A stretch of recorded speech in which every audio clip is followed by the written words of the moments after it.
patterning is essentially the way that your muscles fire in order to achieve a goal. And so if the goal is to get your arm overhead, how do your muscles activate in order to achieve that pattern or that movement?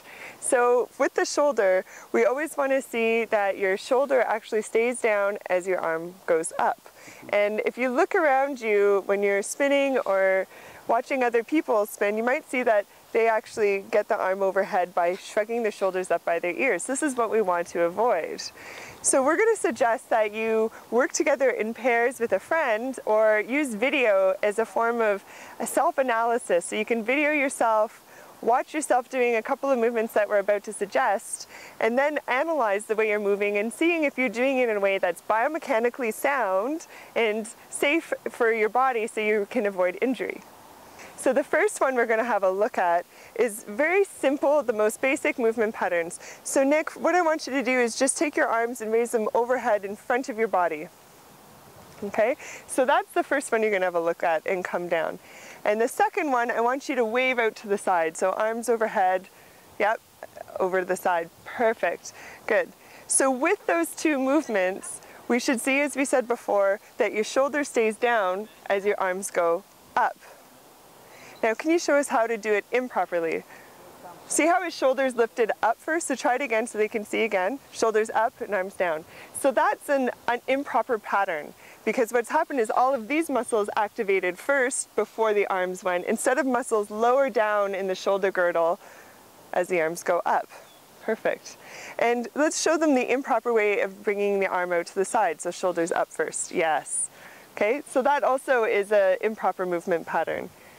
And you can see all the strain that is through this part of Nick's body. And quite often when people move this way, they complain that they have a lot of tension and soreness in their neck and their trapezius muscle right here.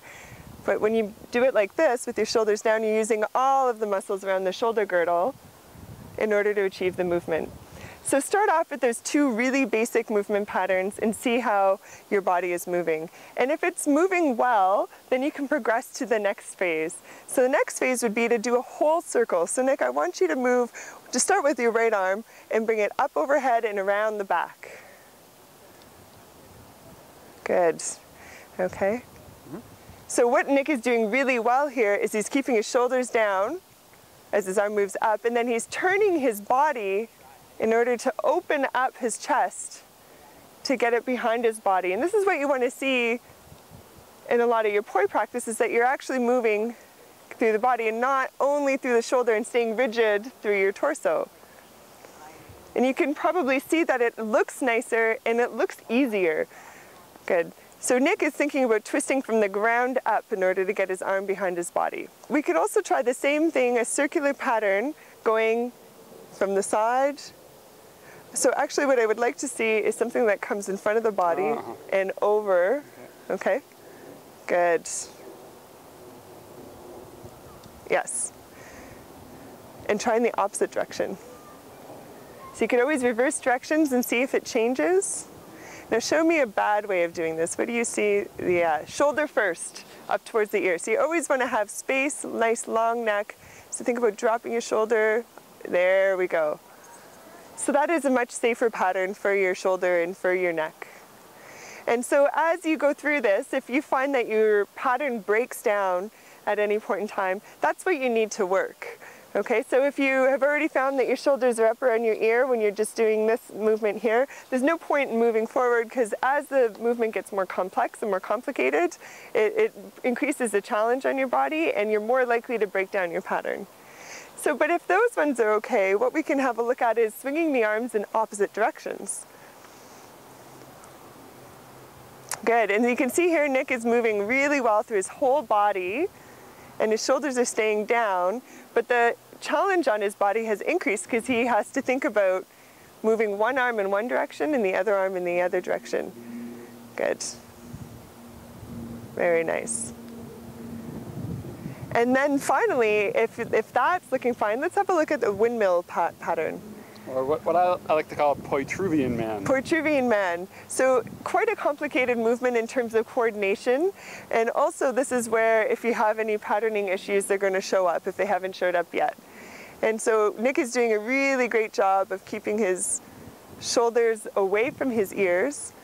But what does it look like if your shoulders are up around your ears?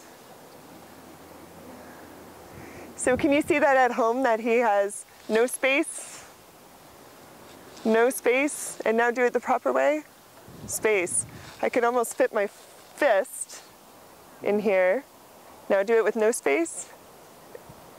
And Nick will know for sure because he's going to feel my fist on his body. That would be actually a great exercise with partners, to have one person just do that, because that made it really obvious for me. Did it? Yeah. Yeah.